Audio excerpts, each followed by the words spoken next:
Então, complementação. Retrovírus. A definição de retrovírus eu já trabalhei com vocês. A definição de retrovírus eu já trabalhei com vocês. O que eu falei que era um retrovírus mesmo? Era um tipo de vírus de RNA. O material genético do retrovírus é o RNA. Certo? Só que ele se caracteriza por tratar do seu ciclo reprodutivo com uma sequência diferente do que nós costumamos observar na sequência reprodutiva das células, dos vírus de DNA, dos vírus de RNA também. Nós falamos que o retrovírus ele faz o que mesmo? O retrovírus ele se caracteriza por ser um vírus de RNA, mas que tem o DNA como controlador do metabolismo da célula que vai ser por ele parasitada, né? Então, o RNA viral, ele vai sofrer ação da enzima transcriptase reversa e após isso, esta enzima comanda a formação a partir deste RNA viral de uma molécula de DNA viral. E vai ser esse DNA viral que vai ser o responsável pelo controle do metabolismo da célula que vai ser parasitada pelo vírus.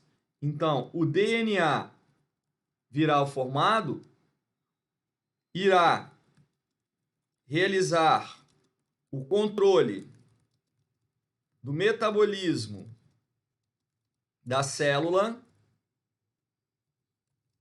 parasitada pelo retrovírus. Mas isso aqui que eu estou falando é só relembrando, porque isso já foi dito, né? E aí o que esse DNA viral vai fazer? O DNA viral vai passar a comandar a formação de RNA mensageiro e, consequentemente, esse RNA mensageiro vai comandar a produção de proteínas, bem como o DNA viral vai comandar a formação de RNA viral. E dessa maneira, os novos vírus serão montados e serão liberados da célula. Só que isso só foi possível por causa de quem? Por causa dessa enziminha aqui, né? A transcriptase reversa. Então, a principal característica do retrovírus, a sua principal característica é a presença da enzima transcriptase reversa. Enzima capaz de comandar a produção de moléculas de DNA a partir do RNA viral. E aí, esse DNA é que controla o metabolismo da célula. O grande exemplo de retrovírus, o exemplo mais marcante de retrovírus, é o HIV. Se fala muito de retrovírus por causa do HIV. Quem é o HIV? Vírus da imunodeficiência humana. É o vírus responsável por causar a doença AIDS. AIDS ou SIDA, é no mesmo. Então é o retrovírus principal, porém existem outros tipos de retrovírus. Retrovírus causadores de doenças, retrovírus não causadores de doença. As leucemias, elas podem ser causadas por retrovírus. Um vírus HTLV, desenvolvedor de leucemia. Mas o mais importante, como eu falei, é o vírus da AIDS, o HIV, que aqui a gente consegue enxergar a estrutura do HIV. Ó. E nessa estrutura do HIV a gente consegue observar a presença da transcriptase reversa e a sua associação com o material genético para que posteriormente, ao entrar na célula que vai ser parasitada, comande a formação de DNA e o controle do metabolismo da célula a ser parasitada. O vírus da AIDS, o HIV, ele é um vírus envelopado, tá? Então ele é um vírus que vai ter de dentro para fora, ó, o material genético dele está aqui, ó, o RNA. No caso do vírus da AIDS, tem 2 moléculas de RNA. 2 moléculas. Integrado a essa molécula de DNA, tem uma enzima chamada transcriptase reversa. Olha ela aqui, ó. Então são 2 RNAs integrados a esses RNAs a transcriptase reversa. Guardado dentro de um capsídeo, ó. Olha o capsídeo dele. Tem uma matriz proteica, faz parte desse envoltório proteico externo, e lá por fora o envelope, ó. Nesse envelope as proteínas de associação viral, ó. A GP120 e a GP41 são as principais, que são as que vão ser usadas pelo vírus para reconhecer a célula ser parasitada e invadir a célula que está sendo parasitada. Será parasitada. Tá? Então, destaque aqui para a presença da transcriptase reversa. Quando o vírus não está dentro de uma célula, quando o vírus não está parasitando a célula, a enzima ela é inativa. Ela só vai ser ativada quando o vírus estiver dentro da célula. Quando o vírus invadir a célula. O contato dessa enzima com o citoplasma da célula cria um ambiente para que a enzima possa ser ativada e ela possa realizar o controle do metabolismo da célula e, consequentemente, desencadear o desenvolvimento da doença. Aqui eu tenho uma imagem em microscopia eletrônica do vírus da AIDS. Ó. Quando visualiza em microscopia eletrônica, visualiza isso aqui. Só que em preto e branco. As cores são colocadas por meio de computação gráfica. Tá? Aí dentro, ó, o capsídeo. Aí lá dentro do capsídeo vai estar quem? Vai estar o material genético, não está dando para ver aqui. E a estrutura dele por fora. Ó. Esverdeado aqui a estrutura dele por fora. Tá? Que foi dessa imagem que os cientistas criaram esse esquema representativo do vírus da AIDS.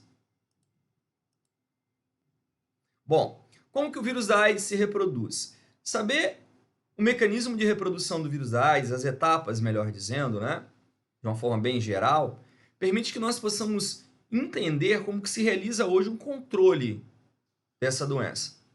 Então aqui o que eu tenho, ó, aqui é mais uma vez o esquema do vírus, ó, né? A proteína externa, que é a proteína que vai reconhecer a célula, o receptor da célula, para que a proteína possa ser, para que o vírus possa ser captado pela célula, entre na célula e parasite a célula, é a GP120. Então, o mecanismo de reprodução do vírus segue aquelas etapas que a gente já descreveu. Primeiro, entra em contato com a célula, a dissorção. Havendo contato com a célula, se a célula tiver uma proteína de recepção compatível com a proteína de associação viral, aí o vírus se encaixa. Ó. No caso da célula, ela tem que ter uma proteína chamada receptor CD4. Esse receptor CD4 ele é compatível com a proteína GP120 do vírus. Então, há o encaixe do vírus a esse receptor CD4 e, com isso, possibilita-se a entrada do vírus na célula. Como que o vírus da AIDS entra na célula? O envelope dele vai se fundir à membrana. Depois que o envelope funde-se à membrana, o capsídeo entra. Depois que o capsídeo entra, o capsídeo é rompido. O RNA viral é exposto e entra em contato com o citoplasma da célula. Na hora que o RNA viral, olha aqui, entrou em contato com o citoplasma da célula, a enzima transcriptase reversa, ela vai estar junto. Aí essa enzima transcriptase reversa é ativada.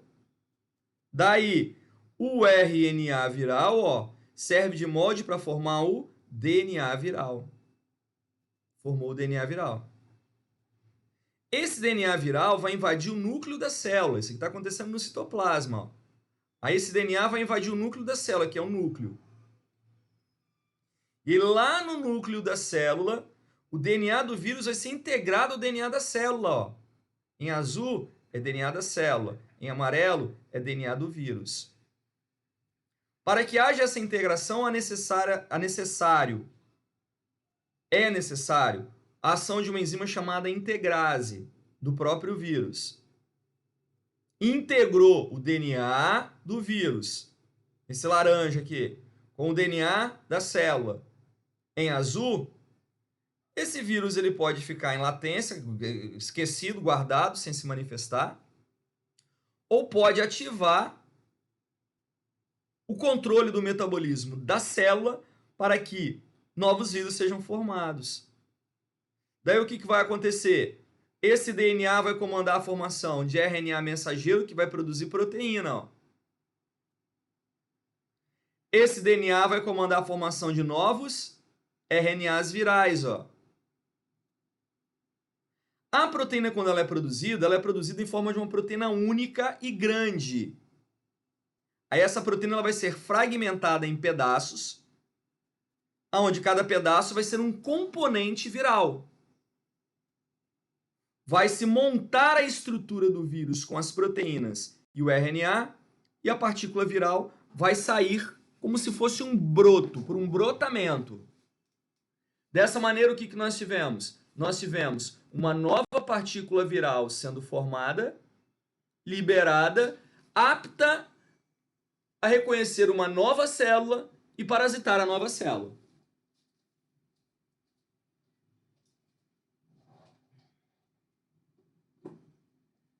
Dessa maneira, o vírus completa o seu ciclo reprodutivo. O que eu quero que você visualize? O ciclo reprodutivo do vírus, ele precisa de, primeiro, reconhecimento da célula que vai ser parasitada. Quem que faz isso? As proteínas de associação viral. GP120 aqui, ó. Segundo, o vírus entra na célula. Como que ele entra? Envelope do vírus funde a membrana da célula.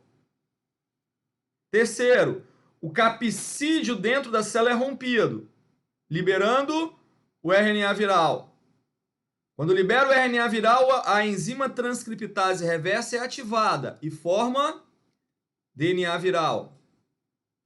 O DNA viral vai para o núcleo, se integra ao DNA da célula, por ação de uma enzima chamada integrase.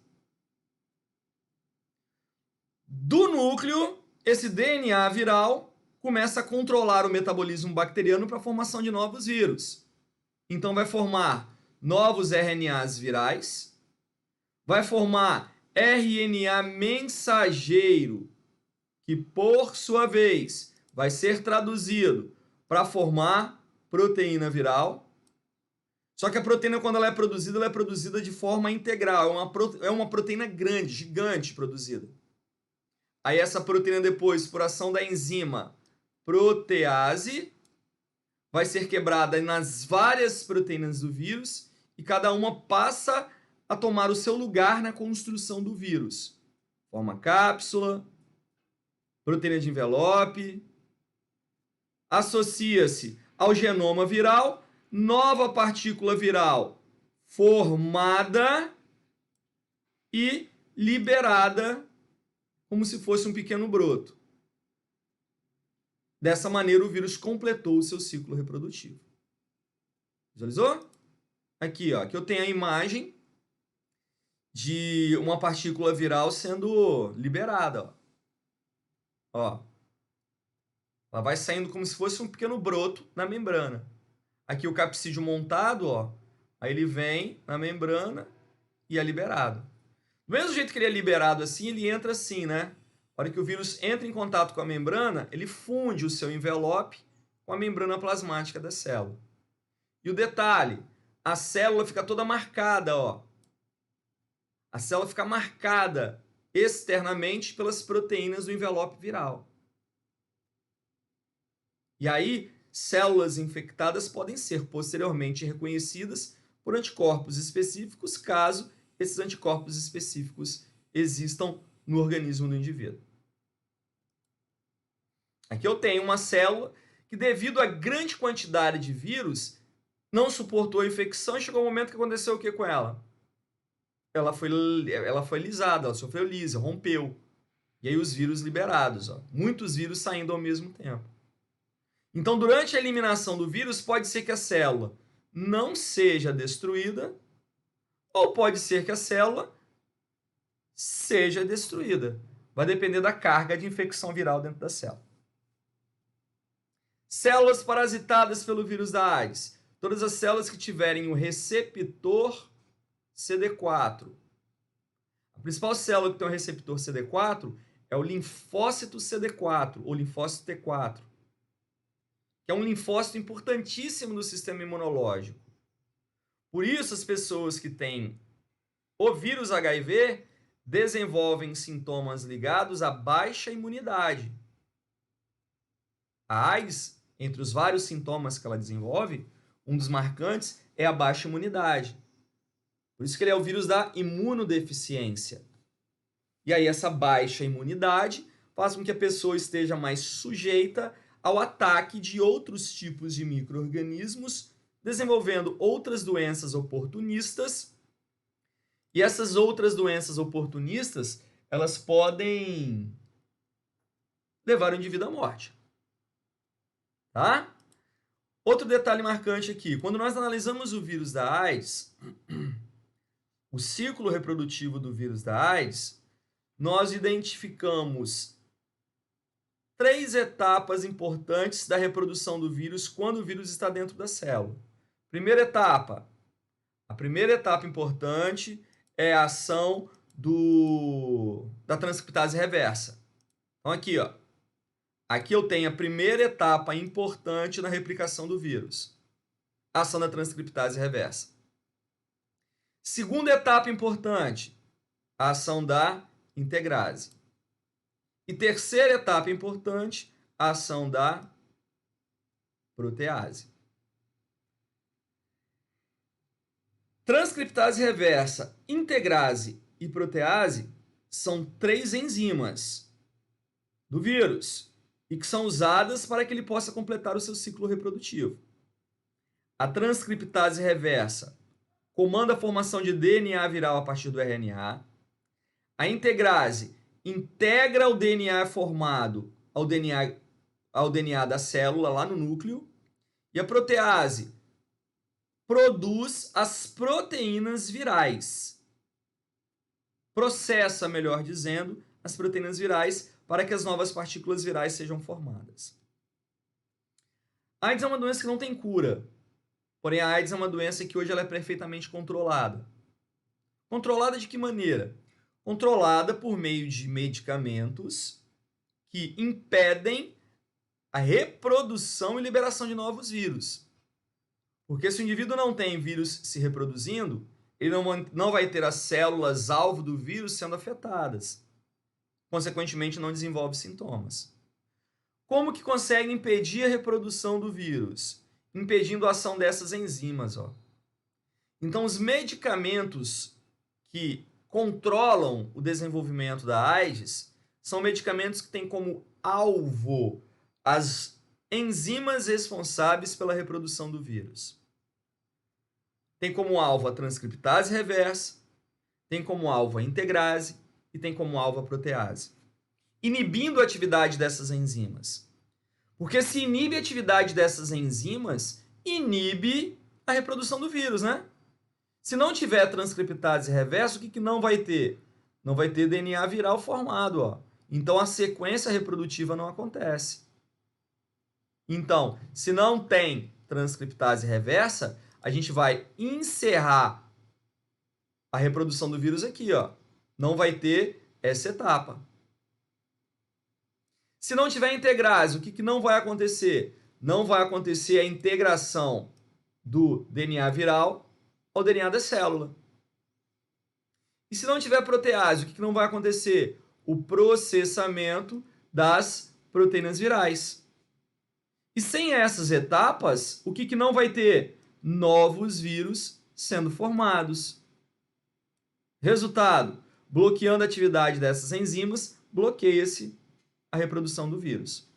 Existe medicamento para bloquear a transcriptase, medicamento para bloquear a integrase, medicamento para bloquear a protease. A pessoa, quando ela toma um coquetel antirretroviral, ela toma o conjunto de todos os medicamentos. Mas, quando entrarmos lá na parte de doenças, a gente melhora, a gente detalha mais as características da AIDS. Tá?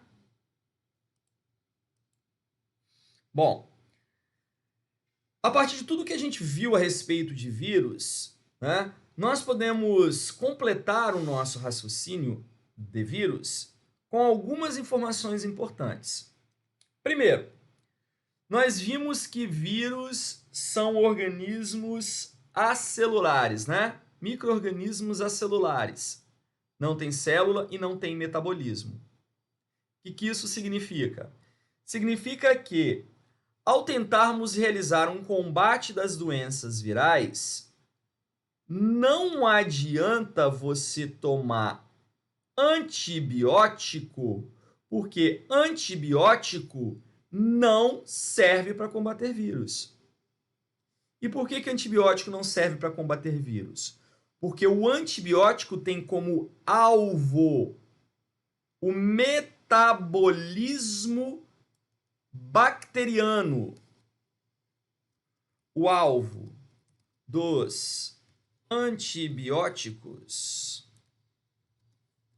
é o metabolismo de bactérias. Metabolismo relacionado a quê? Metabolismo relacionado à síntese proteica. Então, os antibióticos impedem que as bactérias produzam proteínas.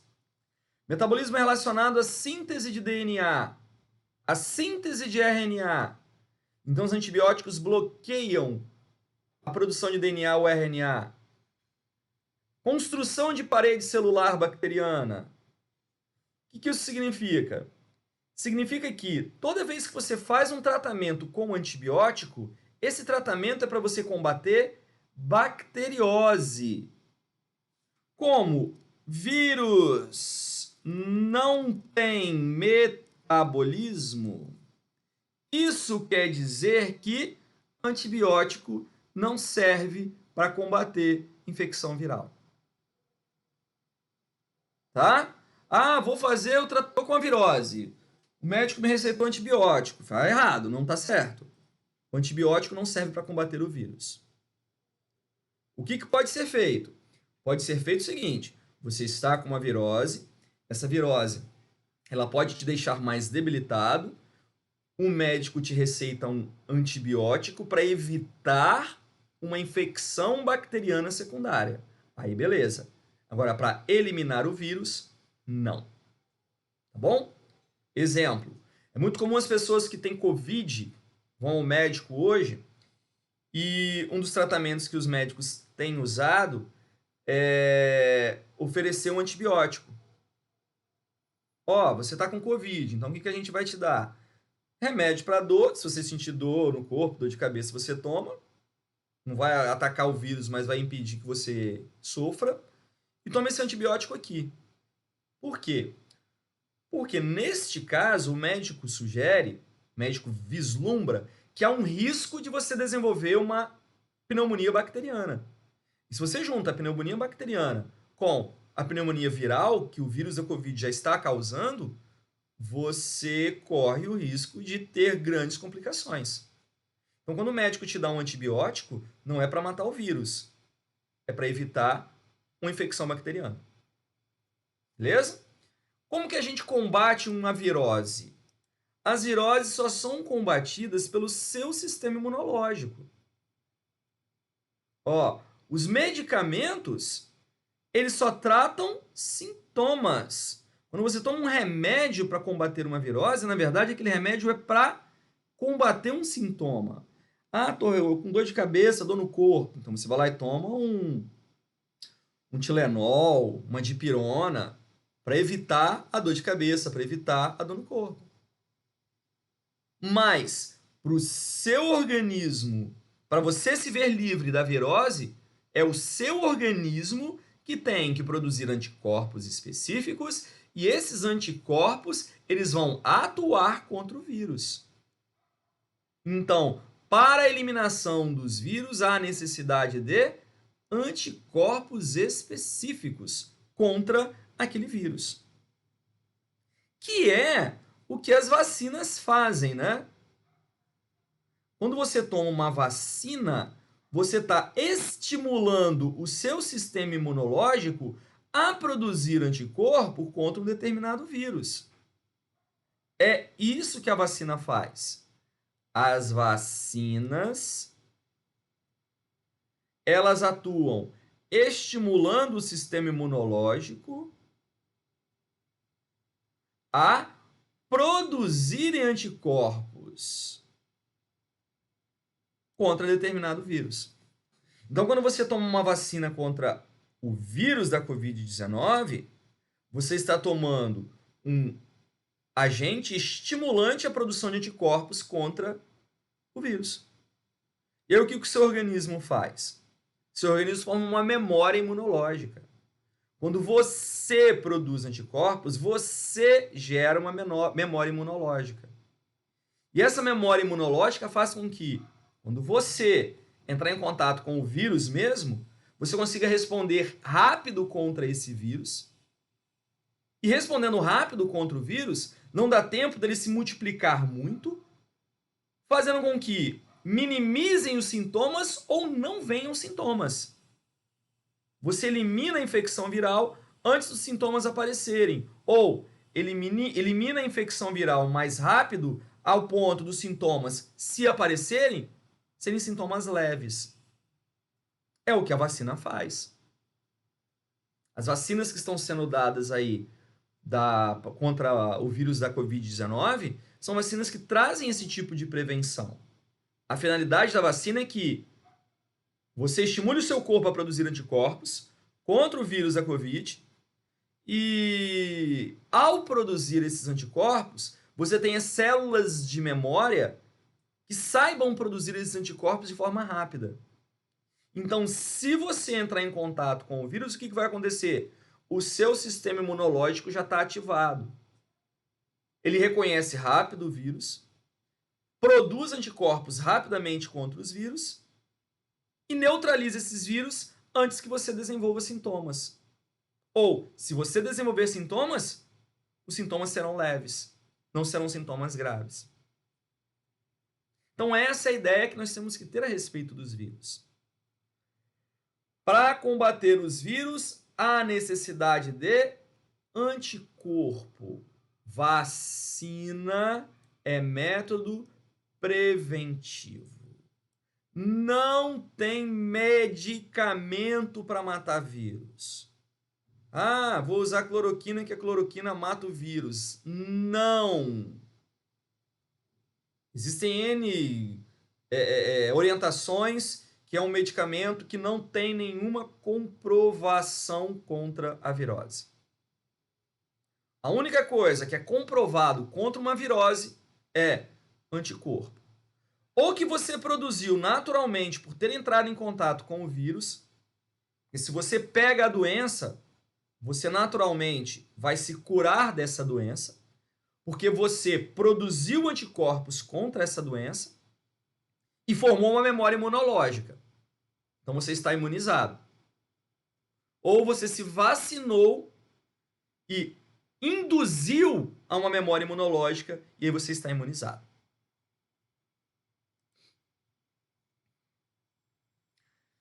A partícula viral, quando ela está fora da célula hospedeira, ela é chamada de virion.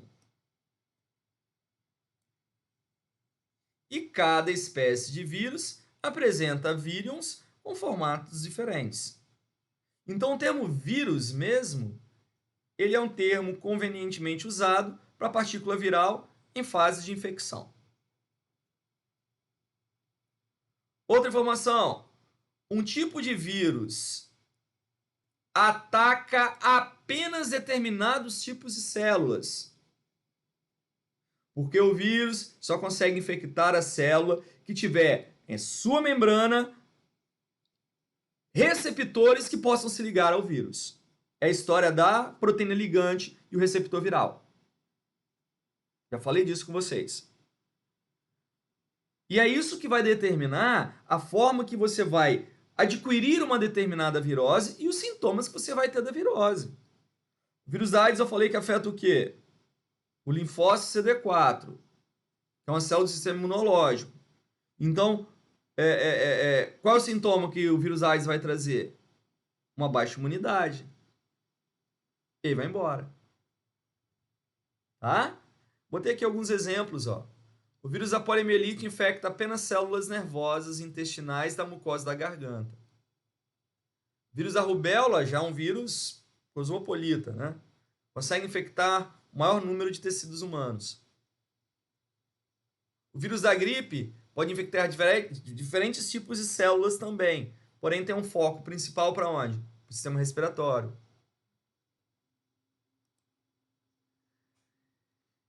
E observação.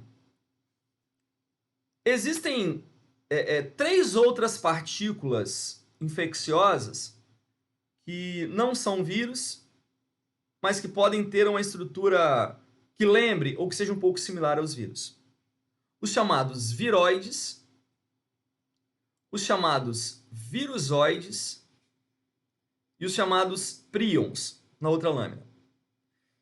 Damos o nome de viroide a uma partícula infecciosa que não tem a estrutura de um vírus. Não tem a estrutura de um vírus. É uma partícula infecciosa que se caracteriza exclusivamente por uma molécula ou algumas moléculas de RNA fita simples, circulares, capazes de infectar células de planta. Então o viroide, olha aqui a estrutura do vírus. Então quando você ouvir falar de viroide, o que é? Molécula de RNA fita simples, circular, que infecta célula de planta. É um RNA infeccioso. Não tem capsídio, não tem envelope, é só um RNA infeccioso. Porém, não tem capacidade de produzir proteína. São os menores sistemas genéticos capazes de se replicar no interior de uma célula e encontram-se confinados ao reino vegetal. Então, em plantas, pode existir o chamado virusoide. É um RNA infeccioso que não produz proteína. Só em planta. O viroide, desculpa. O virusoide segue o mesmo modelo do viroide, praticamente igual ao viroide. Diferença: ele só vai se multiplicar se a célula que estiver infectada por ele também estiver infectada por um vírus. Então é um RNA infeccioso. Diferente do viroide, que se multiplica dentro da célula independentemente, o virusoide só se multiplica dentro da célula se essa célula estiver parasitada por um vírus. São 2 exceções, 2 termos que eu estou colocando aqui, porque se porventura vocês se depararem, vocês devem entender que virusoide e viroide são termos que fazem referência a RNA infeccioso e são diferentes de vírus. E são diferentes também de prions. Prion, partícula proteica infecciosa. Um prion. O que é um prion?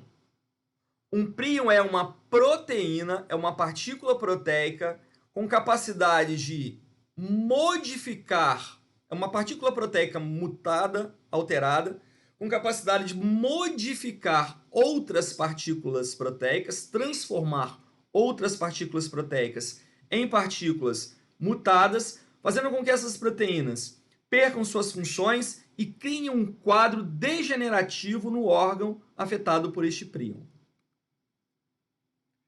Proteína outrora normal, que sofreu uma mutação e tornou-se um prion, ou seja, uma partícula proteica infecciosa. Esta, por sua vez, é capaz de transformar outras proteínas em proteínas correspondentes iguais a ela, ou seja, em prions também. Aqui era a proteína normal, era uma proteína priônica normal. Aí ela se transformou numa proteína priônica infecciosa. Ela sofreu uma mutação e a estrutura dela mudou. Olha a estrutura dela, tá vendo que tá diferente? Então, uma proteína infecciosa, em vermelho aqui, ó, ela entra em contato com uma normal e transforma essa normal em infecciosa. A infecciosa entra em contato com a normal e transforma ela em infecciosa. E isso faz com que alguns tecidos que sejam afetados pelos prions possam apresentar degenerações. O grande problema do prion. O prion é uma partícula proteica que não sofre digestão no aparelho, não sofre digestão lá no sistema digestório. Ele penetra intacto na circulação sanguínea. E quando ele penetra na circulação sanguínea, a partir do momento que ele está na circulação sanguínea, ele começa a se acumular dentro das células nervosas. E aí, dentro das células nervosas, ele vai transformar proteínas normais em proteínas priônicas. Ele causa o quê? A morte dessas células nervosas. E aí cria-se um quadro degenerativo do tecido nervoso, do sistema nervoso. Desenvolvendo o que nós chamamos de encefalopatias espongiformes. São doenças causadas pelos prions. Aqui eu tenho um exemplo de imagem, ó, de um cérebro normal e um cérebro afetado por prions. Aqui ele está em corte, ó, cortou para analisar ele por dentro.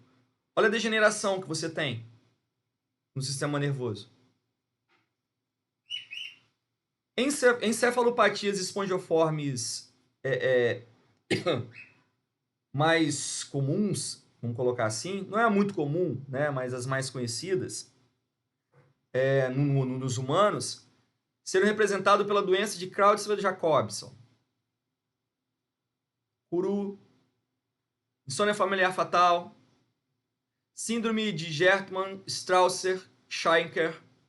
São nomes de doenças causadas por prions, que causam isso aqui, ó, no seu sistema nervoso, levando à morte. Em animais, é muito comum a gente ouvir falar da doença da vaca louca, que é uma encefalopatia espongiforme bovina. Faz isso aqui, porém, na vaca. Em ovelhas tem uma chamada SCRAP. Faz a mesma coisa, só que em ovelhas. Então, as doenças causadas por prions são doenças muito infecciosas, muito graves, levam à morte, tá? Só que não são causadas por vírus, não são causadas por viroides, nem por virusoides. São proteínas. Proteínas que modificam outras proteínas, causando essa degeneração de sistema nervoso. Beleza? Bom, os vírus, que é o foco principal da nossa aula, quando eles invadem as nossas células, causam lesões celulares, levam à disfunção da célula, do tecido, do organismo, e essa disfunção ela vai ser responsável pelo aparecimento de quê? De sintomas. Sintomas de doenças. Então, existem inúmeras doenças causadas por vírus. Podemos citar, dentre as doenças causadas por vírus, AIDS, dengue, febre amarela, varíola, cachumba, varicela, também chamada de catapora, herpes zoster, herpes simples, sarampo, rubéola, gripe, raiva, poliomielite, hepatite infecciosa e, hoje em dia, a mais famosa, Covid-19. Então, aqui eu citei um exemplo de algumas doenças causadas por vírus. E nós devemos saber reconhecer qual doença é causada por vírus, qual é causada por bactéria, qual é causada por protozoário. Saber diferenciar os agentes, porque sabendo diferenciar os agentes, nós sabemos os tratamentos. Se você está com alguma dessas doenças aqui, ó, adianta tomar remédio para eliminar o vírus? Não, porque quem elimina o vírus é o sistema imunológico. Cada uma dessas doenças tem as suas características que em um outro momento nós vamos desenvolvê-las. Porém, por hoje, é isso. O que temos para hoje é isso. Fechamos características virais, fechamos o que nós precisamos saber reconhecer sobre os vírus e, em um outro momento, desenvolvemos as doenças causadas pelos vírus. Tudo bem? Valeu!